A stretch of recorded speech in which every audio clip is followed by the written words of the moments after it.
Hello, my name is Ben Chamberlain, and I am the author of a webcomic called Supermassive Black Hole A. And today I'm just going to be reading the most recent week's worth of comics that I put up on the Supermassive Black Hole A website. That's at smbhax.com. And this will be A episode 43, pages 33 to 37.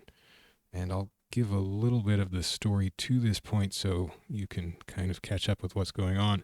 Um, I just thought I'd read it since people may find it easier to absorb in a video than in actually going to a website for the first time. So this is a science fiction story. The main character is the young woman you see there on the right hand side. Her name is Selenis. That's Selenis. And she has encountered an old nemesis of hers, that is the woman you see in the foreground on the left, who is now going by the handle Catharsis. And Catharsis is a sort of an extreme activist. They ran into each other not too long ago in a large ship out in the desert. These ships are, I've referred to them as generation ships. They were the ships that people first came to this alien planet as settlers inside these big ships that flew through space for many years to get there. At that point, Catharsis was with a gang of other less extreme activists who were just going to protest the use of the ship and the way it was being exploited by local governments or companies for the power it provided, because these old ships are still able to output some power. So that didn't go so well. Selenis sort of got in the way of their little plot, and she ended up ejecting to safety over the desert while the rest of the activists were. Well, we don't know exactly what happened in that incident, but they may have been rounded up by the police or had to flee themselves or something. Anyway, it didn't go great for them. So Selenis went back to her home city and has had a few adventures since then. But she found out just before this scene takes place that this woman, whose name she didn't know when they first encountered each other, has shown up in her hometown, her new hometown. And so she got worried at that point because she had used a password that she, let's say, borrowed from the activists on that old ship. She had borrowed the password those activists had used to access that ship, and she used it to access a sort of sister ship, another of the generation ships, which is underneath the city she lives in. In fact, the city was built over this ship because the ship landed with settlers in it. They, got out of the ship and settled a city next to it. The ship was providing them with supplies and power, and they gradually made a city around it and ended up just building over it. So the city is entombed beneath, or the ship is entombed beneath the city at this point, many years later. And Selenis had used that password from the other ship to get into this ship beneath the city, and she did a little hacking and was exploiting the resources she was able to take control of in a auxiliary control room in that ship to help her own interests in the city. She could access certain computer systems in the city administration. She could distribute power to allies of hers nearby the ship, and so forth. Well, so she learned that Catharsis was in town. She immediately thought, she may have an interest in this ship as well, like she did in the desert, and she also has that access code that I used to get into the ship, and she might be able to get into the ship as well, so I better go see what's going on in the ship. So Selenis hurried down to the ship. She went to the control room she'd been using, And wouldn't you know it, she bumped right into Catharsis, and they've had a little meeting. And you see here, so we'll start the brief narration or the brief reading. Catharsis is reminding Selenus, not that she needed it, of what happened last time when they met in the other generation ship out in the desert. Catharsis says, "When last we met in such a place, you turned the tables on me by activating a launch sequence," which is true. Selenus triggered, or she actually had uh, her avian robot companion trigger a launch of the ship. Uh, Several launches actually. She at first triggered the maneuvering jets, and the ship sort of shuddered and knocked everybody off their feet. In the confusion, she slipped away and went to the control room, whose location she just discovered. And from there, she was well, she didn't get a chance to do much because they caught up with her almost immediately in that control room. And Catharsis actually pulled a gun on her at that point. This is back in the desert ship. And Selenus's robot friend triggered a launch of the bridge section they were in. They were in the control room on top of the ship, which could actually launch as its own separate little escape vessel. So she caused that whole bridge they were in to launch off the top of the ship. This threw Catharsis off her feet, and Selenus then dove into a escape pod and got away. They are not in the main control room of this ship now. They are in an auxiliary control room down in the bowels of the ship. And as Selenus says here, she alludes to the different situation in the ship's location. Selenus says, "Yeah, well, this time we're under a city, so I guess that's out. Because how could you launch the ship since you've basically got a city built over you?"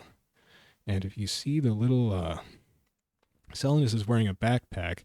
She had to hike down to the ship. She does have some friends who can help her get there, but it's a bit of a hike anyway. There's tunnels involved and things, and so she takes a backpack along with food supplies. Well, she also camps out in this control room if needed while she's doing her computer hacking in there.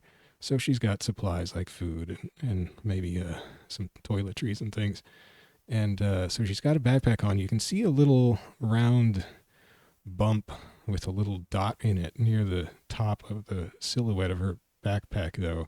And that is actually her little robot bird peeking out and looking at us and at Catharsis.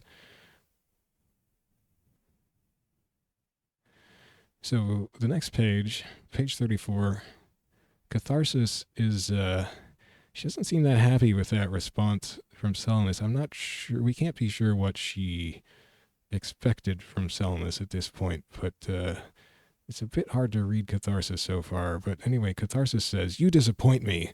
I thought you more daring." Catharsis, remember I mentioned she had pulled a gun on Selenus in their previous encounter, and this had shocked the other activists she was there with, who were nonviolent protesters, and thought she had been a nonviolent protester as well. So she has shown a willingness to take extreme and potentially violent measures in trying to get her way before. So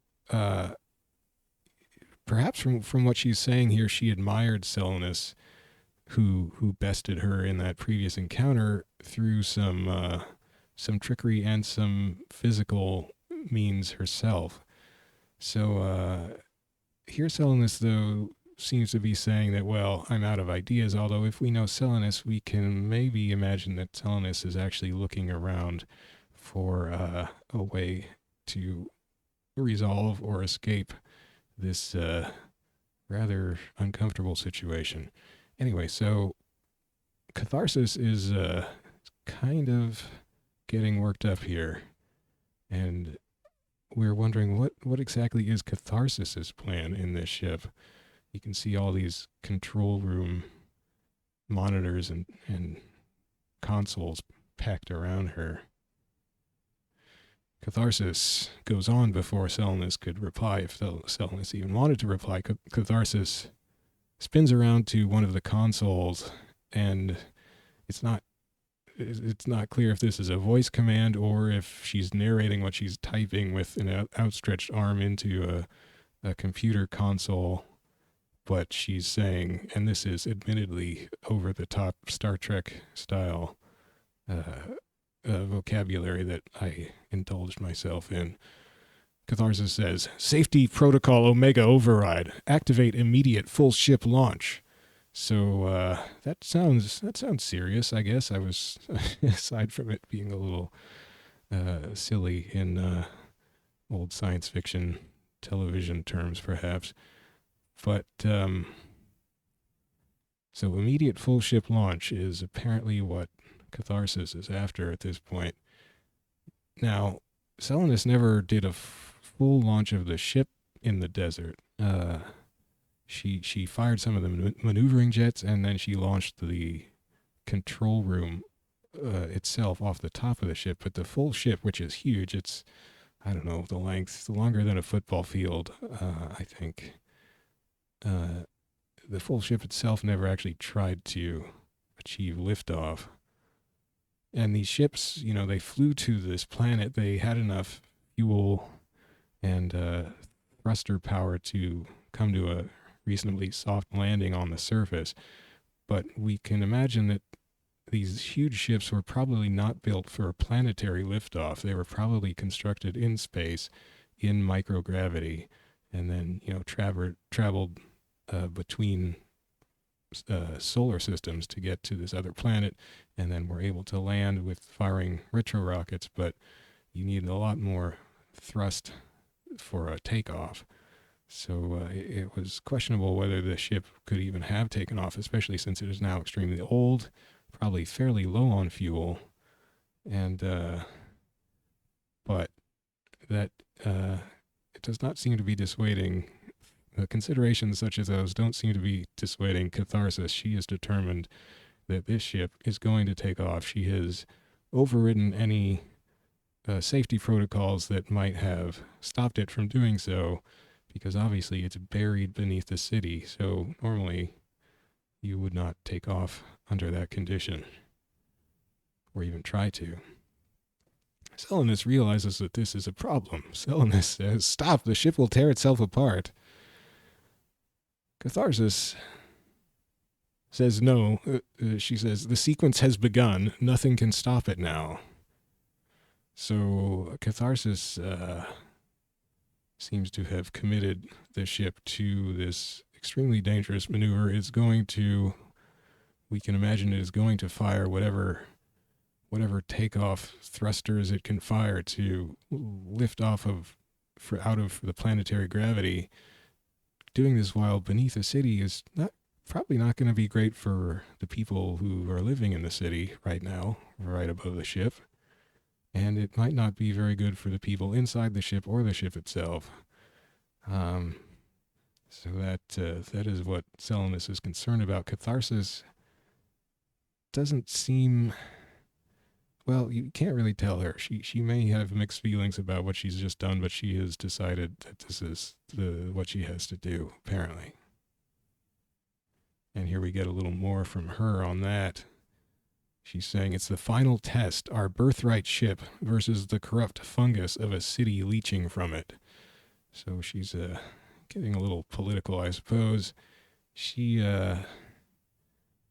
got this firm conviction about the ship being something, and she said a little more about this when they previously met as well, that the ship belonged to the people, since, you know, it had been the ship that had brought them there, or a lot of their ancestors had brought a lot of their ancestors there, and the ship and all its, you know, the energy it output and so forth should be, you know, belong to the people and not to probably the city or corporations who have sort of were running it and probably charging people for the power that it provides and so forth. Catharsis feels that it should be basically communal property instead of being locked off and exploited for its power by whoever's in charge. So she apparently has decided to take matters into her own hands to free this ship that she thinks should belong to everyone from the clutches of the people who are trying to run the place. And her solution to that is to, to bust the ship out of the city, or to bust the ship in the process of getting out of the city, and maybe wreck the city itself. She may not know what'll happen either, but she's gonna give it a shot. So that's the bit of a cliffhanger that we're ending on. That is page 37, the most recent page I completed. Late last night, I tried a different painting technique on this page. Not sure it turned out like I had sort of somehow imagined in some, fantastic scenario it would. But anyway, I think you can see that there's a little excitement going on. Actually, I found that if you like screenshot this page and then flip it horizontally back and forth, it looks like Catharsis is sort of dancing or cheering, because she alternates pumping each fist if you flip the image back and forth. It's kind of funny. I was going to make an animated GIF, but then I thought I don't really want to do that, so I didn't do it. But you can just imagine, I'm sure. So that is the most recent drama in the science fiction story Supermassive Black Hole A star.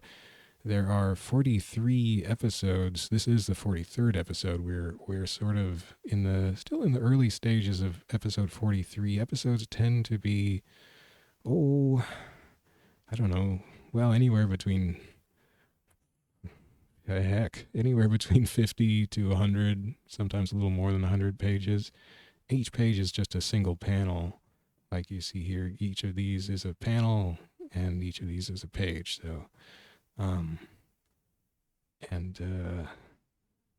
so there's been a lot of stories so far, but I try to make it so that each episode can be enjoyed as a self-contained little adventure for the most part. There is previous history between these characters. I think if you wanted to dig up the last encounter of theirs, I think it was episode 39.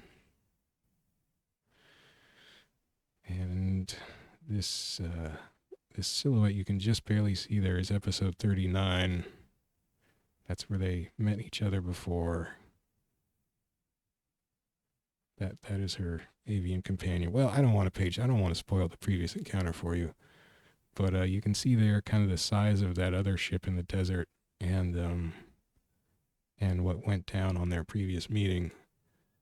And you could maybe imagine what might happen in this meeting, where things have suddenly got a little more extreme. Well, that's it for now. I hope to do little readings of this occasionally. Not every week or anything like that, I don't think. But once in a while, just to pop into the plot of this little webcomic of mine and give you an update on what's going down. You can read the whole thing for free, all 42, and then whatever of 43 is done so far. You can read all that for free on the website. Many pages of science fiction adventures. Like I was saying, each episode tends to be more or less self-contained. So if you start at the beginning of episode 43 here, for instance, you should be able to catch up, or, understand what's going on, or understand enough. But if, of course, you do know the whole story, you might get even more out of it. But you should be able to enjoy an adventure even if you just read the latest episode. So that's it. Thanks for listening to me rattle on about my own silly story here, and I hope you found it a little bit entertaining. See you later.